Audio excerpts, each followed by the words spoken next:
"You look tired, sir," said the single mom on the plane. But the CEO's reply changed everything. The morning rain was still clinging to the windows of Portland International Airport when Lydia Moore tightened the strap of her worn brown bag. The boarding line was long, filled with sleepy travelers clutching paper cups of coffee. She shifted the small backpack on her shoulder and glanced down at her son. "Hold my hand, Noah," she said softly. The 6-year-old rubbed his eyes, clutching his sketchbook like it was treasure. They were flying to New York, his first time on a plane, her first in years. Noah's drawing had made it to the national finals for a children's art contest, and Lydia had promised him they'd go, even if it meant using every penny she had saved from double shifts at the cafe. When they finally reached row 12, she helped Noah into the middle seat and stowed their bag under the seat. Her own seat was by the aisle. The last passenger in their row arrived a moment later. A tall man in a charcoal suit, his tie loosened, the kind of person who looked out of place in economy. His eyes were sharp but tired, his movements precise. Lydia shifted slightly to give him space as he sat by the window. He nodded politely without a smile. The announcement crackled through the cabin, asking passengers to fasten seatbelts. Noah pressed his face against the window, excitement replacing fatigue. Lydia chuckled quietly, trying to hide how nervous she was about flying again. The man beside her seemed to notice the tension in her hands. He glanced once, then turned back toward the glass. His reflection in the window looked strained, almost sad. The engines roared to life, and the plane began to move. Lydia leaned closer to Noah, whispering that it would be over soon. When she looked up again, the man was rubbing his temple, his jaw tight. There was something lonely about him, something that didn't match the expensive watch on his wrist. On impulse, she said softly, "You look tired, sir." The words came out before she could stop herself. For a moment she regretted it. Too forward, maybe rude. But the man turned his head slowly. His eyes, gray and alert, met hers. Then he smiled faintly, almost in surprise. "Not tired," he murmured. "Just forgot where I'm supposed to be going." Lydia blinked, unsure how to respond. His voice was deep, gentle, but carried the kind of exhaustion that came from more than lack of sleep. "That sounds difficult," she said. "Forgetting where you're going." He gave a small shrug. "Maybe. Or maybe it's a reminder to stop for a bit." She smiled politely, sensing there was more behind his words. But Noah tugged her sleeve, asking if clouds really looked like cotton up close. The man glanced down at the boy and softened. "They do," he said quietly. "But only if you're brave enough to look out the window."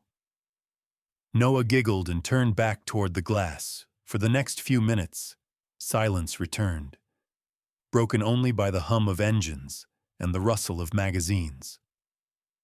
Lydia reached into her bag, pulling out crackers and a small juice box for Noah. The man took out a folder filled with typed reports, glancing at them without reading. He looked like someone who lived inside schedules. After takeoff, the plane steadied. Lydia relaxed a little, watching the clouds drift like slow rivers beneath them. She turned to the man again. "You travel often?" she asked. "Too often," he replied without looking up. "Work?" "Something like that." There was a brief pause before he added, "Caleb." She smiled. "Lydia? And this is Noah." The boy peeked up from his sketchbook and waved. Caleb nodded with a faint smile. "Nice to meet you, Noah." "Are you going to New York for work?" Noah asked. Caleb hesitated. "Yes," he said finally. "But I'm hoping to find something else there." "What?" "I'm not sure yet." Lydia noticed his answer lingered, like a thought he hadn't dared to finish. When the flight attendant passed, she ordered black coffee.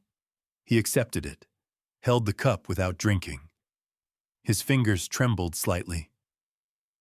Lydia studied the subtle details, the loosened tie, the creases near his eyes, the way he watched the horizon rather than the screen in front of him. He seemed to be carrying something invisible. She recognized that look. It was the same one she saw in the mirror after every shift, the weight of holding everything together. Noah accidentally brushed Caleb's arm with his crayon, leaving a faint green mark on the sleeve. "Sorry," Noah gasped. Caleb glanced at it, then chuckled quietly.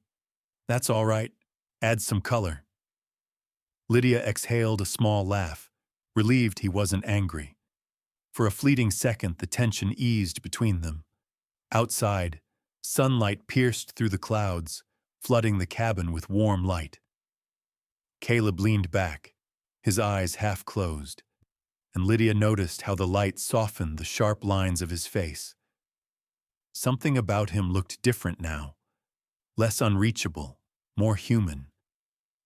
Noah leaned closer to Lydia and whispered, "He doesn't look tired anymore." Lydia smiled faintly, glancing at the man by the window. "Maybe he just needed a little kindness," she whispered back. The plane continued east, slicing through the morning sky.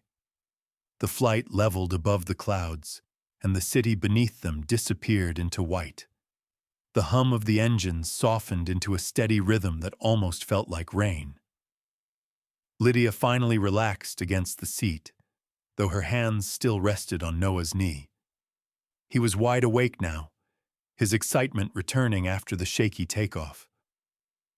"Mom, can I draw?" he whispered. She nodded, pulling a small box of crayons from her bag. The man beside them, Caleb, watched as Noah opened his sketchbook, flipping to a blank page. Lydia smiled apologetically. "He draws whenever he's nervous," she explained. Caleb's lips curved faintly. "I used to do that with numbers," he said. "Guess it's the same kind of focus." Lydia tilted her head. "Numbers?" "Work habit," he replied simply, then turned his gaze back to the window. Noah began to hum softly while coloring. A flight attendant stopped to ask if they needed anything. Lydia declined but accepted a small cup of water for Noah. The boy reached over the tray table and in one clumsy movement knocked the cup over. The water splashed across Caleb's open folder, smearing the ink on a page filled with charts and signatures. Lydia gasped. "Oh my gosh, I'm so sorry." She grabbed napkins, blotting the paper in panic. Caleb held up a hand, his tone calm. "It's fine, really. I should have closed it." His voice was even, without irritation, but his eyes lingered on the now blurred page. Lydia looked mortified. That was important, wasn't it? "Maybe it needed to disappear," he murmured, folding the papers neatly. Then, seeing her guilty expression, he added, "Sometimes mistakes are just reminders to slow down." Noah peered up at him, his small brow furrowed. "You don't look mad." Caleb smiled faintly. "No, not at all." The boy hesitated, then tore a sheet from his sketchbook. "I'll make you something new." Lydia started to stop him, but Caleb shook his head. "Let's see what the artist has in mind." Noah began to draw quickly, bright strokes of crayon forming a figure in a gray suit with a blue tie and small wings sprouting from the shoulders. When he finished, he turned the page toward Caleb. "It's you," he said proudly. "You look tired, so I gave you wings so you can rest while you fly." Caleb stared at the page for a long time. The messy lines and uneven color somehow made it pure. Lydia's cheeks warmed with embarrassment. "He watches too many cartoons," she murmured. Caleb shook his head slowly. "No," he said. That's Incredible. He looked at Noah. You really think I could fly? Noah grinned. Everyone can. Grown-ups just forget. Something in those words pierced deeper than either of them knew. Caleb folded the drawing carefully, tucking it into the pocket of his folder. Thank you, Noah, he said softly. I'll keep this. The boy beamed and returned to coloring clouds. The lights dimmed as the attendants prepared for descent. Lydia checked her phone. No signal, as usual. She sighed quietly. I hope the hotel will still let us check in early, she said. Caleb glanced at her. Traveling for work? For him, she said, nodding toward Noah. Art contest in Manhattan. He made the finals. That's impressive, Caleb said. You must be proud. Lydia smiled tiredly. I am. Just wish things were easier sometimes. She hesitated, then added, I work as a cook in a small diner. Nothing fancy. Used to study culinary arts before Noah. Caleb's brow lifted slightly. You studied culinary arts? Airline cuisine, actually, she said, laughing at herself. I wanted to design meals for passengers that didn't taste like cardboard. I even had a thesis proposal once. Meals that tell a story. She blushed. Sounds silly now. Not silly, he said quietly. Just unfinished. Lydia looked at him, caught off guard. He didn't sound like someone making conversation. He sounded like someone who understood. The captain's voice came through the intercom, announcing their arrival in New York. Outside, the light had shifted to gold, streaking through the clouds. Noah pressed his face to the window again, tracing the city skyline with his finger. Caleb turned to Lydia. You ever miss it? Cooking, I mean. Every day, she admitted. But life took a different route. Sometimes the detour leads somewhere better, he said. His gaze stayed on her a beat too long before he looked away. Lydia didn't notice the small company emblem stitched discreetly into the lining of his jacket. Orion Air, the very airline they were flying on.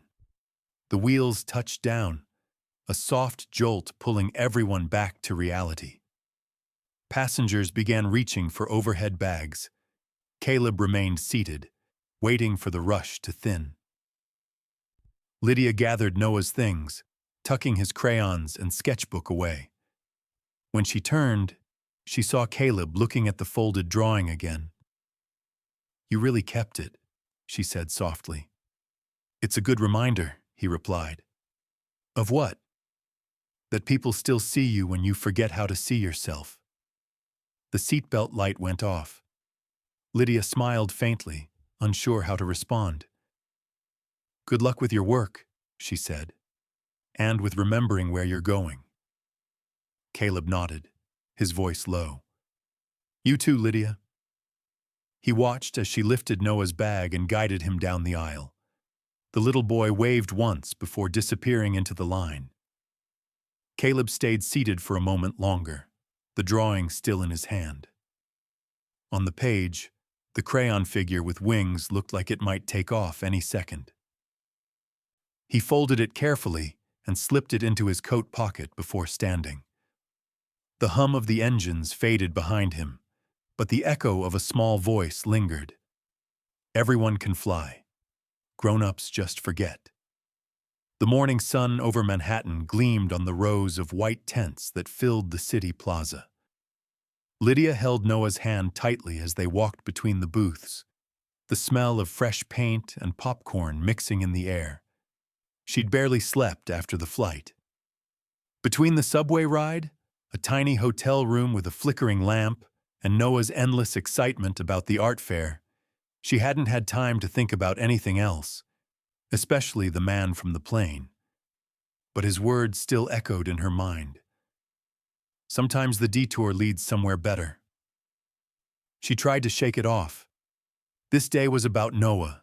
He was standing straight, wearing the little blue ribbon the organizers had given him, his cheeks bright with pride. "Mom, do you think he'll come?"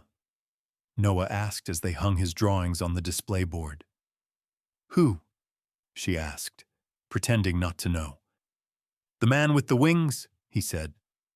Lydia smiled, fastening the tape on the edges of his artwork. "I think he's probably busy, honey. He said he'd keep my drawing." "I'm sure he did," she said softly. "That's what matters." Meanwhile, across the city, Caleb Foster stepped out of a black car and adjusted the collar of his coat. He hadn't planned to come here. His assistant had scheduled a company inspection at the Orion Air Branch office, but his mind had been elsewhere all morning. When his driver mentioned the art fair happening just 2 blocks away, something inside him shifted. He took it as a sign, or maybe an excuse, and told the driver to wait. The plaza buzzed with families, artists, and cameras. Caleb walked slowly through the crowd, his tall frame standing out among the colorful tents. He wasn't sure what he was looking for until he saw it. A child's drawing pinned to a board, titled "The Man with Wings." Noah was standing proudly beside it, explaining to a group of judges how grown-ups forget they can fly. Caleb stopped in his tracks, a surprised breath leaving his chest. Lydia was there too, tucking a loose strand of hair behind her ear, smiling at her son. For a moment, Caleb simply watched. There was something grounding about the sight, the kind of simple joy he hadn't felt in years. Then Noah's eyes widened. "Mom, it's him!" he shouted. Lydia turned, startled, and froze when she saw him. Caleb gave a polite nod, unsure how to begin. "You came," she said, her voice caught between disbelief and warmth. "I did," he said. "I wanted to see the artist who gave me wings." They laughed softly, the tension easing. The judges moved on to the next booth, leaving them a moment of quiet.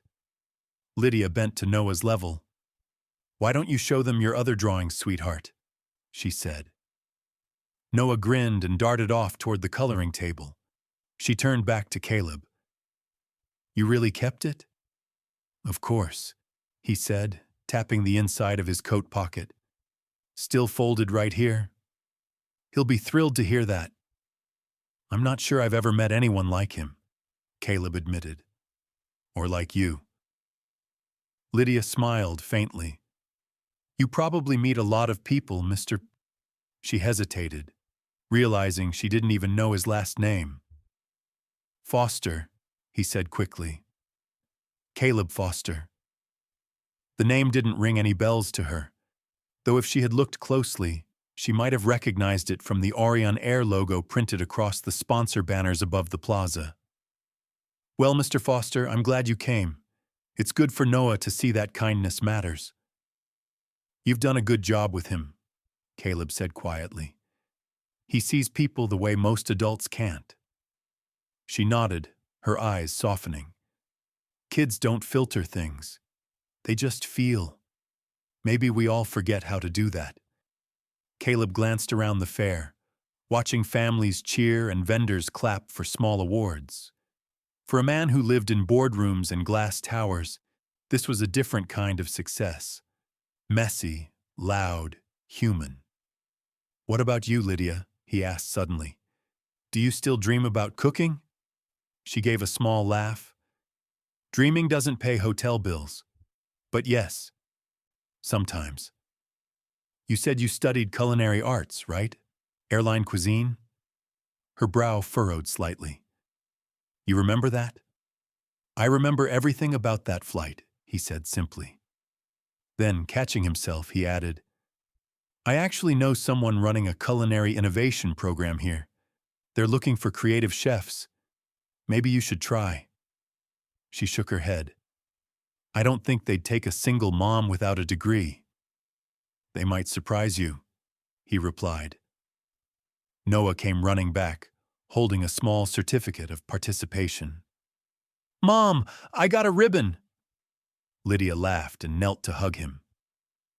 Caleb smiled at the scene, his chest tightening with something he couldn't name. He reached into his coat and pulled out a business card. "This is for you," he said to Lydia. "Orion Culinary Program. They host open trials every few months. You should at least look." Lydia stared at the logo, her eyes widening slightly. "Orion Air?" she whispered. "You work with them." Caleb hesitated for a split second, then smiled faintly. "Something like that." Before she could ask more, the crowd around them began to cheer as the host announced the next award. Lydia turned toward the stage, and when she looked back, Caleb was already stepping away into the moving crowd. "Wait," she called, but he only gave a small wave before disappearing among the tents. Noah tugged her sleeve. "Mom, will we see him again?" Lydia smiled, though her eyes stayed fixed on the spot where Caleb had been. "Maybe," she said quietly, "but sometimes people like that just pass through to remind us we can still fly." She folded the card carefully and slipped it into her bag. The name Orion shimmered faintly under the sunlight, and she didn't know yet that the man who'd given her the card was the very one running the company itself. 2 weeks after the art fair, Lydia stood in front of the wide glass doors of Orion Air's culinary test kitchen in Manhattan. Her palms were damp. The building towered over the block, all steel and mirrored windows. Noah's crayon drawing, the one of the man with wings, was folded inside her bag like a lucky charm. She almost hadn't come. The card Caleb had given her sat on her nightstand for days before she gathered the courage to call. When the receptionist confirmed there was an open audition for guest chefs, she thought it must be fate, or maybe just a test of nerve. Either way, she was here. Inside, everything gleamed: silver counters, spotless floors, the scent of fresh herbs and something baking. A young coordinator handed her an apron and clipboard. "You'll have 90 minutes, he said. "The theme is comfort above the clouds." Lydia swallowed hard. Comfort, that she understood. She tied her apron and rolled up her sleeves. Around her, professional chefs in crisp whites were already unpacking ingredients. Tiny bottles of truffle oil, vacuum-sealed fish, gleaming knives. Lydia laid out her modest supplies: chicken broth, fresh thyme, and a small jar of her homemade lemon preserve. It wasn't fancy, but it was real. Halfway through the session, the door opened. Lydia didn't notice at first, focused on stirring her broth. But the room suddenly hushed. A man in a dark suit entered, trailed by 2 assistants. Caleb. He walked slowly between stations, his expression calm but observant. Lydia froze, nearly dropping her spoon. Their eyes met, and he smiled, not the polite kind she remembered from the plane, but something warmer. "Carry on," he said to the room. His voice carried the quiet authority of someone used to being obeyed. Lydia's stomach twisted. She finally understood. He wasn't just an employee. He was Orion Air. She tried to focus. The broth simmered, fragrant with thyme. She ladled it into a small cup and added a drizzle of her lemon preserve. When her turn came, she presented it without a word. Caleb stopped in front of her station, took a spoonful, and closed his eyes. A pause stretched long enough for her to doubt everything. Then he said, "It tastes like home." The simplicity of his words made her chest tighten. The other judges murmured in agreement, noting her restraint, the honesty of the flavor. When it ended, she barely remembered walking out. The coordinator told her they'd call soon.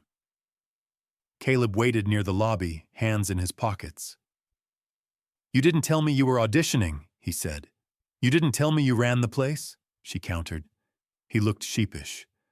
Would it have changed anything? She sighed. Probably, but maybe not enough to keep me away. That evening, they shared coffee in the small cafe across the street.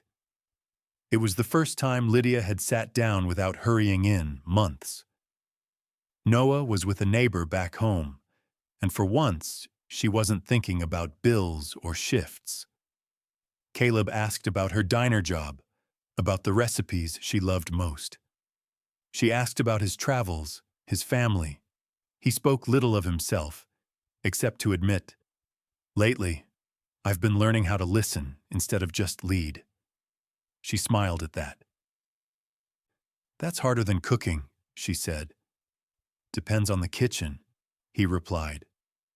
Weeks passed. Lydia was hired as a guest consultant for Orion Air's new menu project. The pay wasn't huge, but it was steady. More than that, it was purpose. Every Thursday, she met with the culinary team, and often with Caleb. He always arrived late, sleeves rolled up, listening more than talking. One evening, as they reviewed test dishes, Lydia noticed his tie lying undone on the counter. "You really don't stop working, do you?" she teased. "This is me stopping," he said. "You're the one teaching me how." She laughed, but her heart skipped. After a long day, they often shared quiet dinners in the staff cafeteria. Nothing fancy, just soup, salad, conversation. Caleb seemed different there, stripped of title and expectation. He told her about losing his father young, about a mother who taught him discipline but not rest. Lydia listened, her fingers around a coffee mug, seeing him not as a CEO but as a man learning to breathe again. She told him about Noah's drawings, about nights she cried over overdue rent, about missing who she used to be. "You're still her," he said softly. "Just stronger." That night, as she left, he walked her to the street. The air smelled of rain and roasted chestnuts from a vendor nearby. "Do you ever regret the detour?" he asked. She looked up at the bright logo of Orion Air glowing above the building. "Not anymore," she said. "Some roads just take longer to land." He smiled. "Then maybe you finally arrived." She smiled back, but didn't answer. Somewhere inside, she knew the journey between them had only begun. By late November, Lydia had become a quiet fixture in Orion's test kitchen. Her menu, simple, heartfelt meals inspired by home, was starting to gain attention inside the company. Every week she saw Caleb in small meetings or walking through the kitchen with a coffee in hand. He always paused near her station, offering a word of encouragement, sometimes a silent smile. It felt like something fragile was forming between them, something she didn't dare name. One evening, after a long session, he invited her to a charity gala hosted by the airline's board. "You don't have to come," he said quickly. "It's formal, but I thought it might be nice to see another side of things." She hesitated, adjusting her apron. "I don't own anything formal." He smiled. "Then we'll fix that." 3 nights later, Lydia stood in front of the Grand Hotel ballroom, her nerves a tangled knot. The dress Caleb had arranged, a simple navy gown, fit like a memory of confidence she'd forgotten. When he met her in the lobby, his reaction made her blush. "You look," he started, then cleared his throat. "Perfect." Inside, chandeliers shimmered, cameras flashed. Lydia kept close to him, not realizing every eye in the room was watching them. The event was meant to honor Orion's Innovation in Service initiative, but reporters were more interested in the mysterious woman at the CEO's side. Caleb introduced her humbly as one of our culinary consultants. She smiled politely, avoiding questions about her background. The evening passed in a blur of speeches and wine glasses clinking. Caleb seemed calm, though she noticed how often he scanned the crowd, as if measuring every word. After dessert, he leaned close and whispered, "Thank you for coming. I wanted you to see that this world doesn't always have to be cold." She smiled faintly. It's warmer when someone shares it. For a moment, everything felt steady, until the next morning. When Lydia arrived at work, the entire kitchen buzzed with whispers. Her friend Mia, one of the assistants, pulled her aside, face pale. "You should see this." She showed her a news article on her phone. The headline read, "CEO Caleb Foster spotted with mystery woman. Insider source says she's a single mom on the payroll." Beneath it was a photo from the gala. Caleb helping Lydia with her coat, the image cropped to look intimate. Lydia's stomach dropped. "Who would—" she began, but Mia shook her head. "It's everywhere. The board's furious." By noon, Lydia was called into HR. The manager, polite but detached, informed her that she'd be placed on leave until the situation is clarified. Lydia's voice trembled. "Clarified? I didn't do anything wrong." "I understand," the woman said softly. "But optics matter." She left the office numb, clutching her coat. Reporters had already gathered outside the building, shouting questions. "Did the CEO give you special treatment? Are you in a relationship?" She pushed through the crowd, tears stinging her eyes. That night, her phone rang endlessly. Calls from unknown numbers, messages from strangers. Even Noah's school sent a note reminding parents to be mindful of social media exposure. Lydia unplugged the phone, sitting on the edge of her bed. Her reflection in the dark window looked like someone else. Someone lost again. Meanwhile, across the city, Caleb faced his own storm. The board demanded a statement. Some members wanted him suspended. "We can't have personal scandals attached to the brand," one executive said. Caleb listened quietly, jaw tight. When they were done, he said evenly, "She didn't ask for this. I did. I brought her here." "Then fix it," another replied. "Distance yourself. Immediately." That night, Caleb sat alone in his office, staring at the photo online, the one of him placing Lydia's coat on her shoulders. The tenderness in that gesture was real. It wasn't planned or staged. He thought about her hands, the way she stirred soup, the way she looked at life as if it could still be saved. He couldn't let her take the fall. He opened his laptop and began to type a message to her. "Don't explain anything. Don't apologize. I'll handle it tomorrow." But when he hit send, he realized she might not believe him anymore. Lydia sat awake, staring at that same message on her screen. Her heart wanted to trust him, but her mind replayed the board's cold tone, the reporters' voices, the humiliation of being labeled a scandal. She whispered to herself, "You can't build a dream on borrowed kindness." She closed her laptop and lay beside Noah, who was fast asleep, his small hand resting on the crayon, drawing taped to their wall. The Man with Wings. Outside, thunder rolled over the city, and for the first time since she met Caleb, she wished she had never boarded that plane. The rain hadn't stopped for 2 days. It streaked down the windows of Lydia's small apartment, blurring the city lights into pale ribbons. She sat at the kitchen table, staring at the unopened envelope from Ariane Air. Her leave of absence had turned into silence. No updates, no calls. The article had faded from the headlines, replaced by newer scandals, but the damage was done. Customers at her old diner whispered when she passed by. Even Noah had noticed.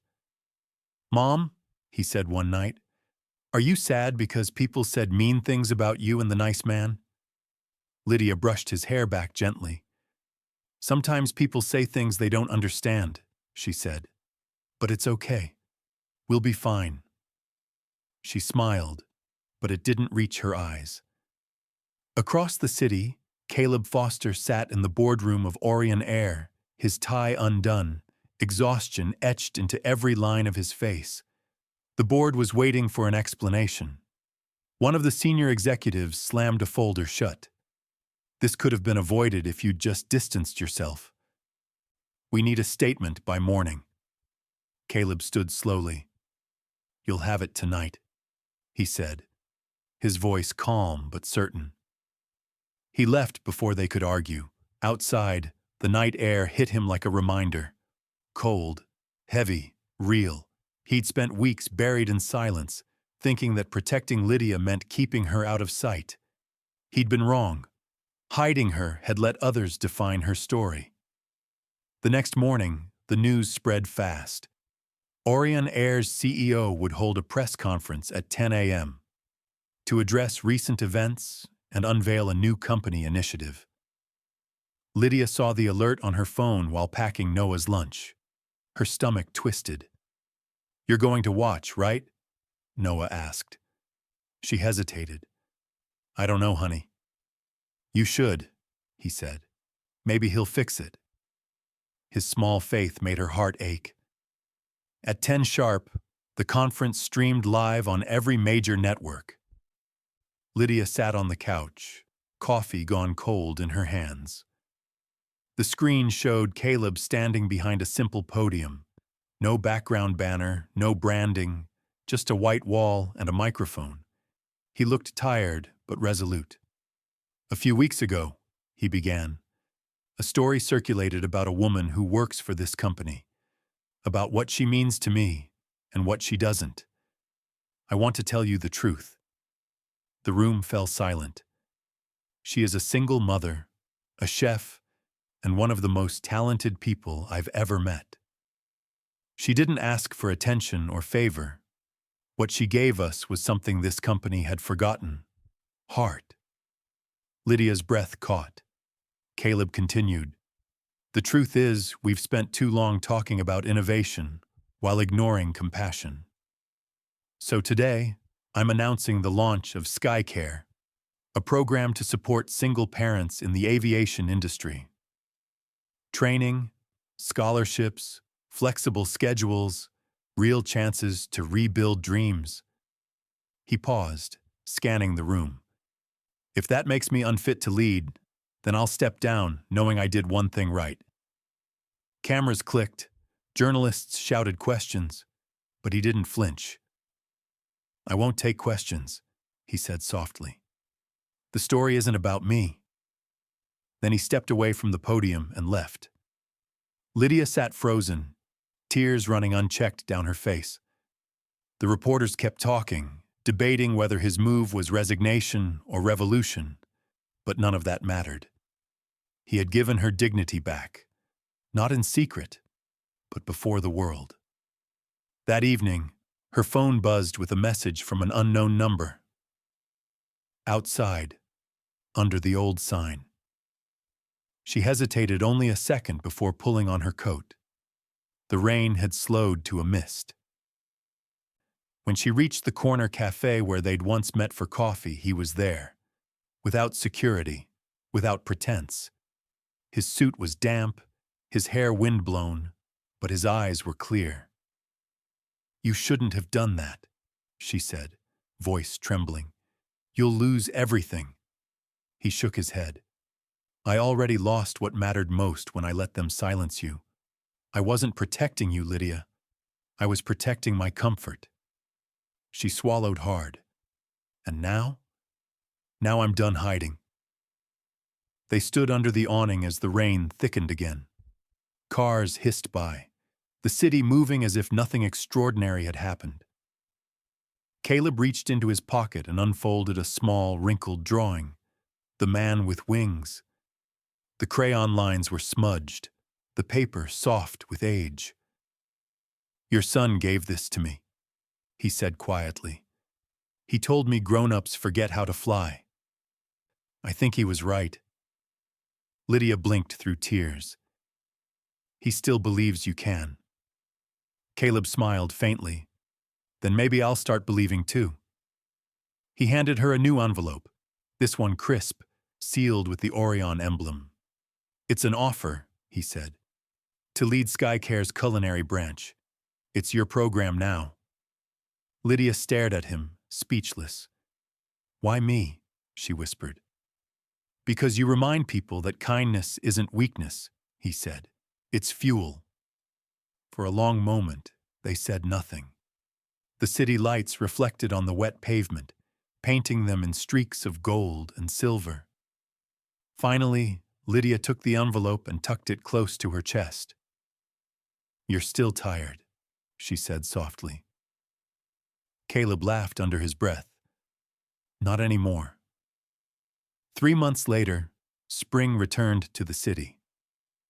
The trees along the avenue outside Orion Air's new training center were budding, pale green against the glass building that bore a small silver plaque.